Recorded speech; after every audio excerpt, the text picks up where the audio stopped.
want to welcome everyone here to the beautiful Stars Hangar here in Winnipeg.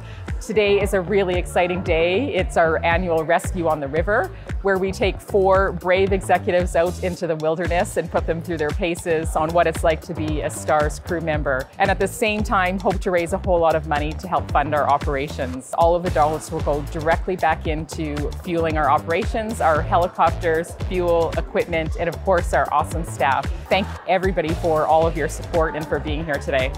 My name is Lita LaRush and I lead agriculture for BASF in Canada.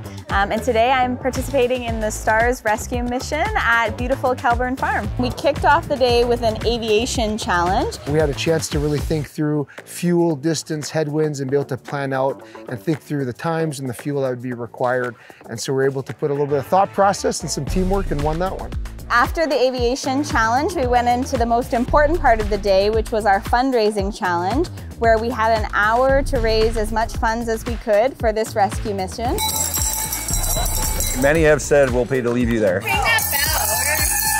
We're just too focused. We're not celebrating till we're all the way there. It's important to us because we just see the need for that critical care to get to people as fast as possible. I'd like to offer $25,000 towards your fundraising effort. That's incredible. Oh, no way.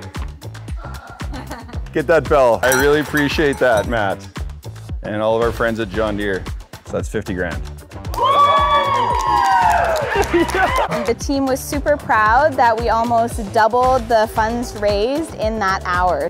Over lunch, we did a bit of Stars trivia, where we learned all about Stars' presence in Manitoba, some of the really incredible rescues that the Manitoba Stars crew has been a part of. After lunch, we jumped into a medical challenge, and in the medical challenge, we had to rescue a resident who was fishing on the Red. He was with his wife, critically injured. So as a team, we were responsible for rescuing him and getting him to safety. So we ended the day with an SOS challenge, which was my favorite challenge.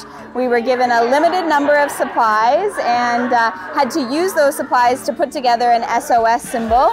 Our Stars pilot flew over our various SOS symbols and had to determine which was most visible from the sky. I did win that challenge, and it wasn't because my partner was Paul, who's the pilot. I won because I had the best strategy with tinfoil. It's been a great day. Yeah. And now you're all part of our family.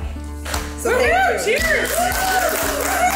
We had an incredibly successful night, raising over $350,000 in the generous community for Stars.